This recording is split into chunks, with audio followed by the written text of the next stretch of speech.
భాష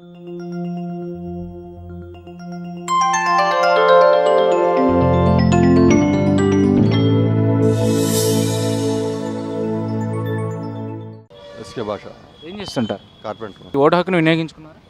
చూస్తే గతంలో కన్నా కూడా ఈసారి ఓటింగ్ శాతం భారీగా పెరిగినట్లు తెలుస్తుంది. దీని మీద మీ అభిప్రాయం ఏంటి? నాకు తెలిసి వయసే వస్తుంది. ఎందుకని అంటారు? ఇతను జగన్ గారు చెప్పింది చంద్రబాబు గారు పాటించారు. అతను వాగ్దానాలు చేస్తే ఇతను అది అమలు చేశారు. దానివల్ల ఇతనే వస్తాడని మాకు నమ్మకం. అంటే దాదాపు 80% ఓటింగ్ జరగడం ఎంతవరకు మంచి పరిణామం అని మీరు భావిస్తున్నారు? ఓటింగ్ గురించి అంత అవగాహన లేదు మనకి. 7 గంటలకు స్టార్ట్ అవ్వాల్సిన పోలింగ్ కొన్ని చోట్ల 11, 12 కూడా అవడం సిస్టమ్ పని చేయలేదని చెప్పారు. అంటే ఈ విషయంలో ఎలక్షన్ కమిషన్ అనేది ఎంతవరకు సక్సెస్ అయిందని మీరు అనుకుంటున్నారు? పర్వాలా బాగానే జరిగింది. అయితే కొన్ని చోట్ల చూసుకుంటే గొడవలు అల్లర్లు జరిగాయి. అటు వైసీపీ వాళ్ళు టీడీపీ వాళ్ళ మీద, టీడీపీ వాళ్ళు వైసీపీ వాళ్ళు. రాజకీయ నాయకులు చేసుకున్నది అది. వీళ్ళు ఏం చేయగలరు? అది అంటే దురదృష్టం 4 ప్రాణాలు కూడా పోవడం. టీడీపీ వాళ్ళు వచ్చేసి వీళ్ళ మీద అత్యాచారం చేయడానికి ప్రయత్నించారంట.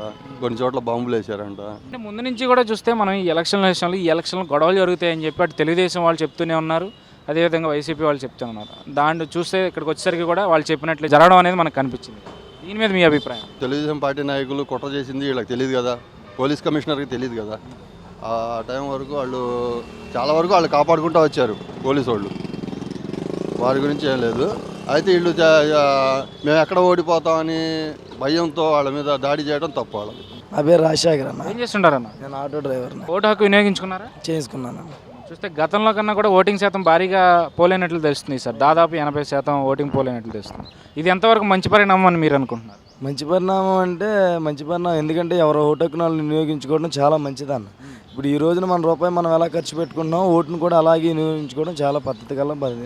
కొన్ని చోట్ల ఈవీఎంలు మొరాయించడం వల్ల ఎలక్షన్ స్టార్ట్ అయ్యేసరికి 11, 12, 1 గంట ఈ మధ్యాహ్నం అయిపోయింది. మరి దీని మీద మీ అభిప్రాయం? ఇందులో ఎలక్షన్ కమిషన్ ఎంతవరకు సక్సెస్ అయిందని మీరు అనుకుంటున్నారు? ఎలక్షన్ కమిషన్ సక్సెస్ అయినట్టే కన్నా. రాత్రి కూడా 10:30, 11, 12 వరకు కూడా లోపలికి వెళ్ళిన 6 PM వరకు లోపలికి వెళ్ళే వాళ్ళ మటుకు ఎంత మట్టుకైనా సరే ఎలక్షన్ కమిషనర్ గారు నేను అలో చేస్తానన్నాడు. రాత్రి అలాగే చేశాడు కూడా, చక్కగా జరిగింది. కాకపోతే చిన్న చిన్న డిస్టర్బెన్స్ల వల్ల, లేట్ అవటం వల్ల ఓటర్లు చాలా ఇబ్బంది పడ్డారు.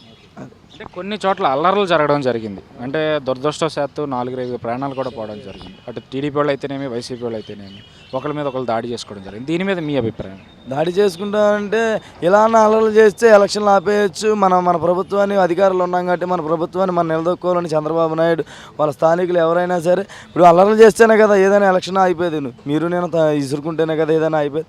ఆ ఉద్దేశంతో వాళ్ళు కావాలని చేయాలని చేసింది. దుర్మార్గంగా ఇదినే చేశారు. అది